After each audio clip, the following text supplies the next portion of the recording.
नमस्कार, मैं हूँ रचना और आप देख रहे हैं वॉइस न्यूज 18। आइए बात करते हैं इस वक्त की खास खबर से। मछरेटा में 2022 चुनाव को लेकर हुई पब्लिक डिबेट।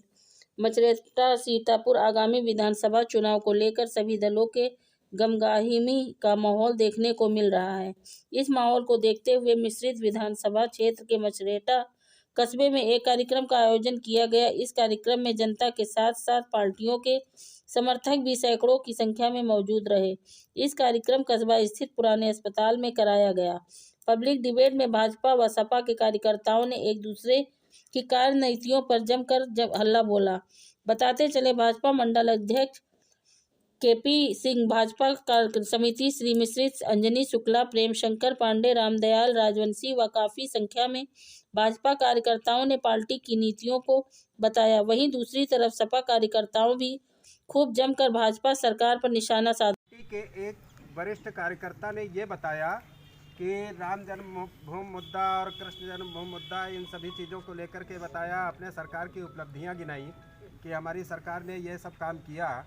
आप एक लाइन में अगर आपसे ये पूछा जाए कि आपका मुख्य मुद्दा आगामी विधानसभा में क्या होगा, जनता के बीच आप किस मुद्दे को लेकर के जाएंगे कि आपको जनता पहचाने और जनता आपका समर्थन करे? और आप किस पार्टी के नेता हैं, कार्यकर्ता हैं? हम पंकज कुमार, विधानसभा अध्यक्ष लोहिया वाहिनी समाजवादी पार्टी से हैं। हम अपनी पार्टी की तरफ से कहना चाहते हैं कि जो भी कार्य अखिलेश यादव ने किया है वो ज़मीनी स्तर पे किया है। उन्होंने कोई जाति धर्म की राजनीति नहीं की है। कोई भी कार्य हो, आगरा एक्सप्रेस देख लीजिए, अखिलेश यादव की देन है। एम्बुलेंस देख लीजिए, अखिलेश यादव की देन है। 1090 अखिलेश यादव की देन है। लखनऊ में स्टेडियम बना एशिया का दूसरा समाज पार्टी। आपसे सबसे बड़ा सवाल तो ये उठता है कि जब आपके वर्ग का एक दलित मुख्यमंत्री भी हुआ, आदरणीय सुश्री मायावती जी मुख्यमंत्री रही, सब कुछ रहा, इतने दिनों में भी आपका जो वर्ग है वो जस के तस दिखाई पड़ता है। आपको नई पार्टी बनाने की क्या आवश्यकता पड़ी? देखिए, जो मानवर कांसीराम साहब थे, उन्होंने जो मूवमेंट चलाया था बहुजन हिताय बहुजन सुखाय, वो बीएसपी में जो है वो जो विचारधारा थी वो कहीं ना कहीं विलुप्त हो चुकी है। हम लोग जब तक अपनी मूवमेंट को लेकर के नहीं चलेंगे तब तक हमारा कहीं कल्याण नहीं हो सकता है।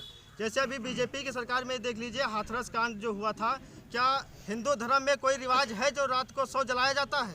लेकिन नहीं, क्योंकि वो हिंदू थोड़ा ना थी, क्योंकि वो तो चुनाव के समय में सिर्फ हिंदू हो जाते हैं दलित, बाकी वो हमेशा दलित ही रहते हैं। जब हिंदू धर्म में कोई रिवाज ही नहीं है रात में जलाने का, तो फिर उसको क्यों जलाया गया?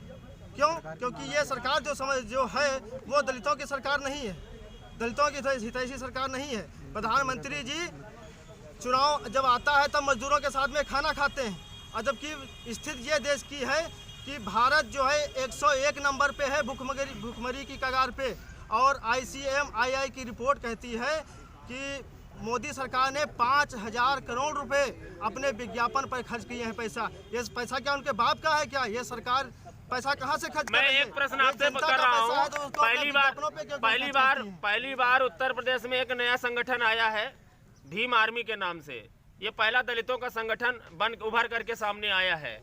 तो बहुजन समाजवादी पार्टी का और आजाद समाज पार्टी है, इन दोनों का एजेंडा और इन दोनों का जो भी मर्यादित भाषा का अरे शांत रहो भाई, शांत रहो। डिबेट कर रहे हो कि झगड़ा कर रहे हो? बोलिए। मैं माननीय प्रधानमंत्री जी से पूछना चाहता हूँ, जो लखीमपुर में किसानों पर देश के गृह राज्य मंत्री आदरणीय अजय मिश्रा टेनी के पुत्र आशीष मोनू ने जो जीप चढ़ा दी, वो अजय मिश्रा टेनी के नाम जीप है, उसका बीमा भी नहीं है। ये गृह राज्य मंत्री को कब करेंगे, हटाएंगे गृह राज्य मंत्री पद से? SIT ने जांच में कह दिया, तो आप सब पत्रकारों ने देखा होगा, पत्रकारों को भी टेनी ने धक्का मार के पीछे करने का काम किया। जब पत्रकारों को भी अपमानित कर रहे हैं ये गृह राज्य मंत्री जैसा, जो जिनके कंधों पर देश की सुरक्षा का दायित्व है, वो पत्रकारों को धक्का मार रहे हैं। उनका बेटा किसानों पर जीप चढ़ा रहा है, जीप का बीमा नहीं है। मैं पूछना चाहता हूं आपके माध्यम से माननीय प्रधानमंत्री जी से, जब आप किसानों के हितैषी हैं, उनके 3 काले कानूनों को वापस ले रहे हैं, तो गृह राज्य मंत्री को क्यों नहीं हटा रहे हैं? गृह राज्य मंत्री 120B में दोषी पाए गए हैं, उन पर मुकदमा लिखकर उन्हें जेल कब भेजा जाएगा? आपके माध्यम से मैं पूछना चाहता हूं। अभी माननीय प्रधानमंत्री जी ने उनको बुलाया और आदरणीय रक्षा मंत्री राजनाथ सिंह जी जब सीतापुर में आए तो गृह राज्य मंत्री मंच साझा कर रहे हैं, किसानों को भी बेइज्जत कर रहे हैं, उनकी हत्या करा रहे हैं अपने बेटे से, पत्रकारों का उत्पीड़न कर रहे हैं, बेइज्जत कर रहे हैं सरेआम। ऐसे गृह राज्य मंत्री, ऐसे लोगों को भारतीय जनता पार्टी की सरकार संरक्षण दे रही है। और केंद्र में और प्रदेश में भाजपा सत्तासीन है, इसलिए आपकी जिम्मेदारी और भी अधिक जनता के प्रति जवाबदेही भी बढ़ जाती है। एक बहुत जो ज्वलंत प्रश्न इस समय जो वर्तमान में देखा जा रहा है, स्वच्छता आंदोलन को लेकर के प्रधानमंत्री का विशेष एक रुख है, उनके मन से तन से जुड़ा हुआ है, संपूर्ण देश में इस समय चल रहा है। अपने ब्लॉक ही नहीं पूरे प्रदेश में अभी तक जितने भी सामुदायिक शौचालय बने हुए हैं उनमें ताले पड़े हुए हैं। उन शौचालयों को हैंडओवर भी कर दिया गया है, आधे अधूरे शौचालय बने हुए हैं, ताले पड़े हुए हैं, वेतन भी उनका निकल रहा है जो जिनको हैंडओवर किया गया है, और वो शौचालय अनुप्रयुक्त हैं, उनका उपयोग नहीं हो रहा है। इस संबंध में आप क्या कहेंगे? हमारी जो लोकप्रिय सरकार है, माननीय मोदी जी ने जो गांधी जयंती के अवसर पर स्वच्छता का कार्यक्रम शुरू किया, उसके क्रम में हमने पूरे